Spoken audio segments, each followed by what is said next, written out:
Hello, this is Math Models, topic 1-4 on finding the probability of dependent events. So, we're talking about probability, and probability, we have compound events. We actually talked about these in 1-3, where we flipped 2 coins or we rolled 2 dice.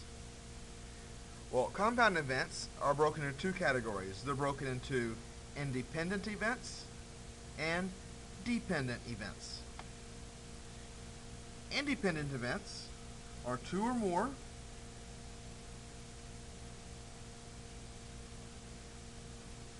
events that do not affect each other. Whereas dependent events are 2 or more events that change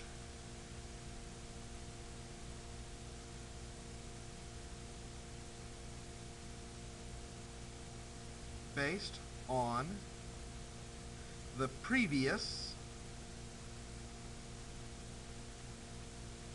events. So let's go ahead and look at this. We want to determine if these are independent or dependent. Okay. So you earn grades on your test, and then you earn grades. Then you earn your final semester grade. The question is, does your final semester grade depend on the grades of your test? Yes. This would be dependent. Number 2, you select a red apple and then a green apple from a bag. It's got 6 red, 4 green, and you return before the next selection. This means that, well, I draw an apple, I put that apple back, and I draw again. So, because I returned this, these are independent. The second draw has the same probability as the first.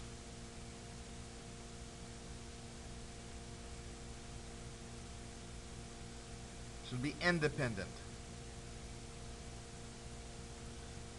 We select a red apple and then a green apple from the same bag, and no apples are returned. That means I'll start with 10 apples for the first draw.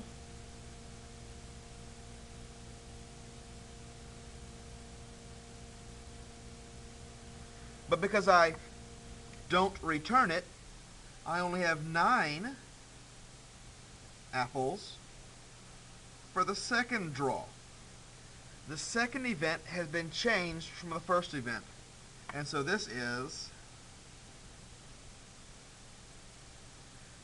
dependent. And for example number 4, we toss a coin, toss a die. Does the coin affect what could happen on the die? No. So this would be independent.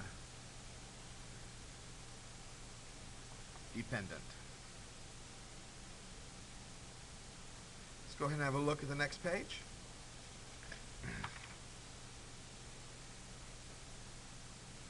So here we're going to actually start finding probabilities. So we want the probability that we draw an ace, and then a face card. We have 52 cards, and no cards are returned. Well, I know that there are 4 aces in a standard deck of 52 cards. And then my second event, I only have 51 cards. And how many face cards do I have? Well, I have 3 face cards per side. Okay, this would be king, queen, and jack. And we have these for diamonds, hearts, clubs,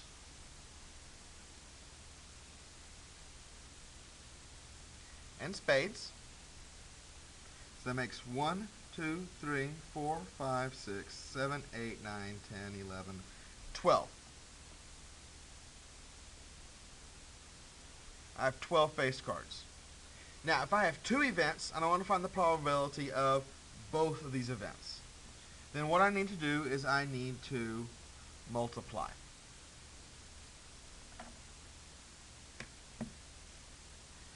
So when I multiply these, 4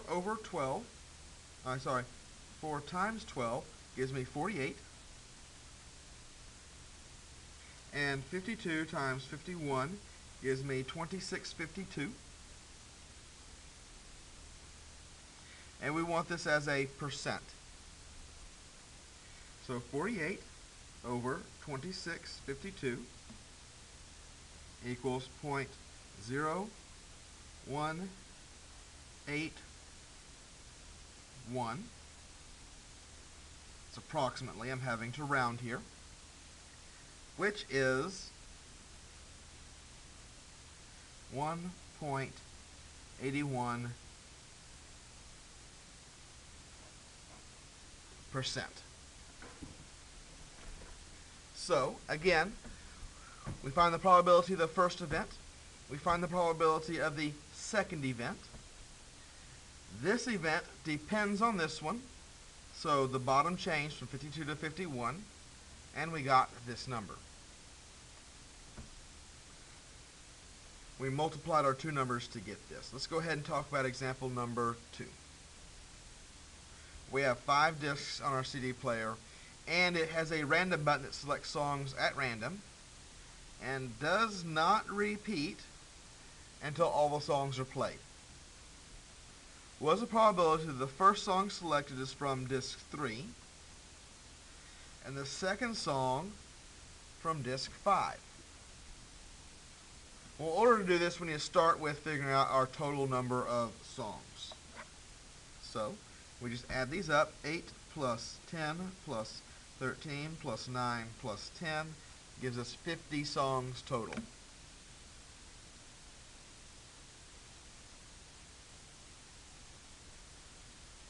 Now, the probability for disc 3 would be we have 13 out of 50. Probability from disc 5, well, we no longer have 50 songs. We only have 49. And how many songs are on disc 5? Disc 5 has 10.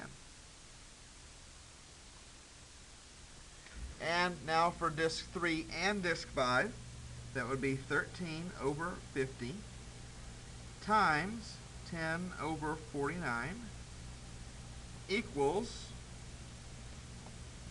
130 over 2450. We look up here, they want it as a decimal.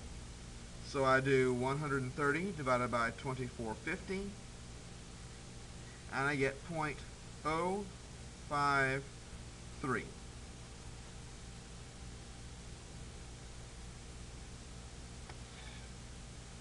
Again, we took the probability of the first, probability of the second, we multiplied those to get the probability of both. On to example number 3. We've got a card game. We're using our standard deck. That means 52 cards. And we're getting 4 cards, one after the other, from the top of the deck. That means I'm going to get 1, 2, 3, 4 cards. And these are dependent because here there's 52 cards. There's only 51. Here there's only 50. And there's only 49. So these are dependent events.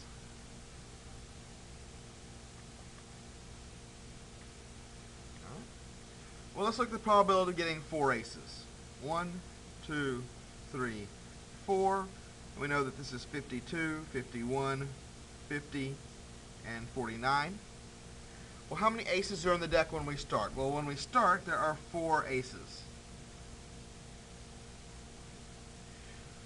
We then, because we've taken an ace out, we only have 3. And then we only have 2. And then we only have 1. And what do we get when we multiply this out? Well, 4 times 3 times 2 times 1 makes 24 over 52 times 51 times 50 times 49 is a humongous number, 6497400.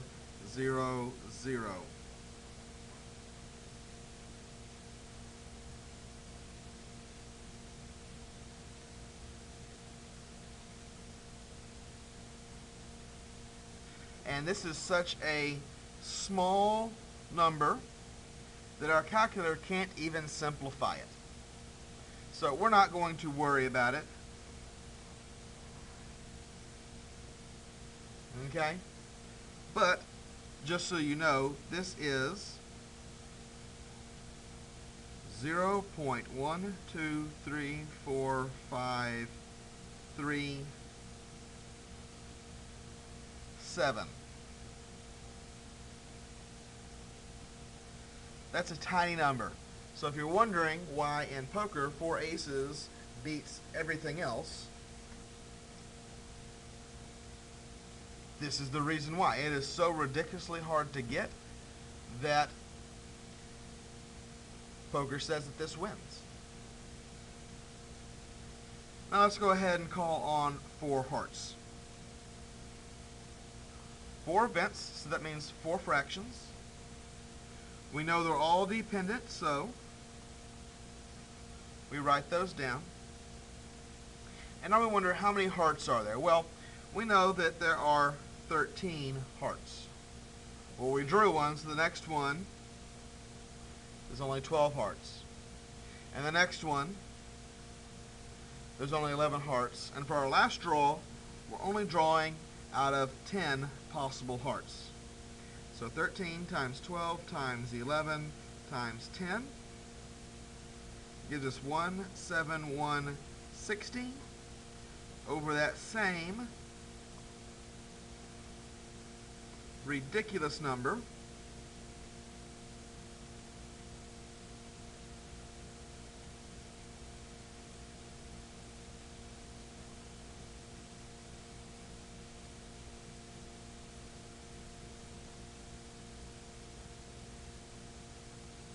And this one, the calculator can simplify, and it says that it is 11 out of 4165. So that's our answer. So we can get a number that you can actually appreciate. This is 0.0026.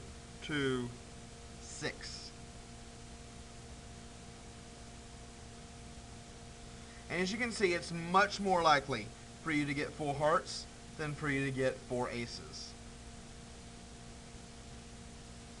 Now let's talk about 4 face cards. Again, 52, 51, 50, and 49. Well, if we have 4 face cards, we don't want to know how many do we start with. We figure that on the other page.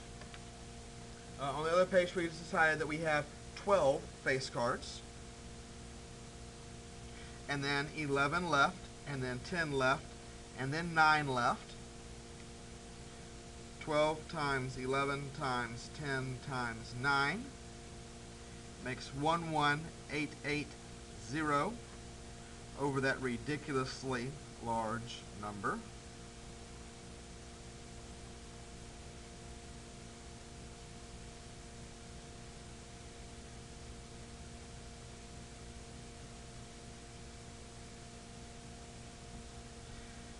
And the calculator here doesn't actually want to turn it into a fraction just because it doesn't simplify quite as nicely.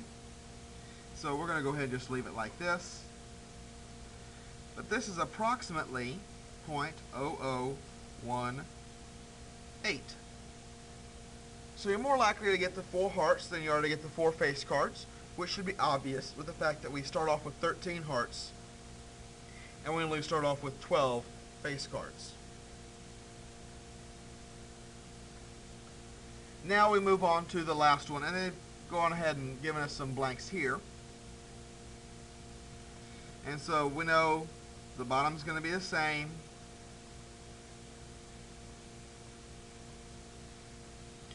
Now the probability of the first card is an ace. Well, we have 4 aces out of the 52 cards.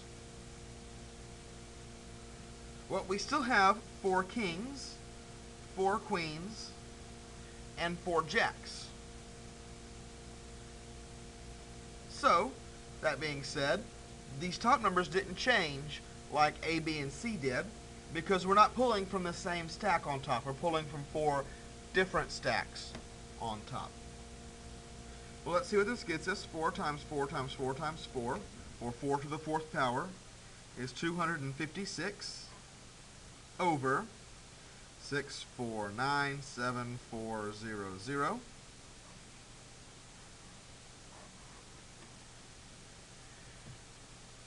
Which you'll notice is smaller than B or C, but still a whole lot bigger than A.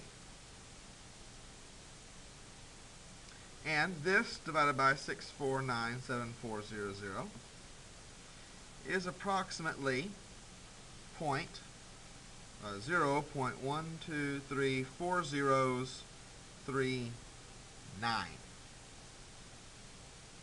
So, much more likely for this, because this only has the 4 zeros, than this, which has 5. So, this is very simple. It's a matter of determining, do the events depend on each other? Do they not depend on each other? Finding the probability for each event, and then multiplying them. Good luck and have a good day.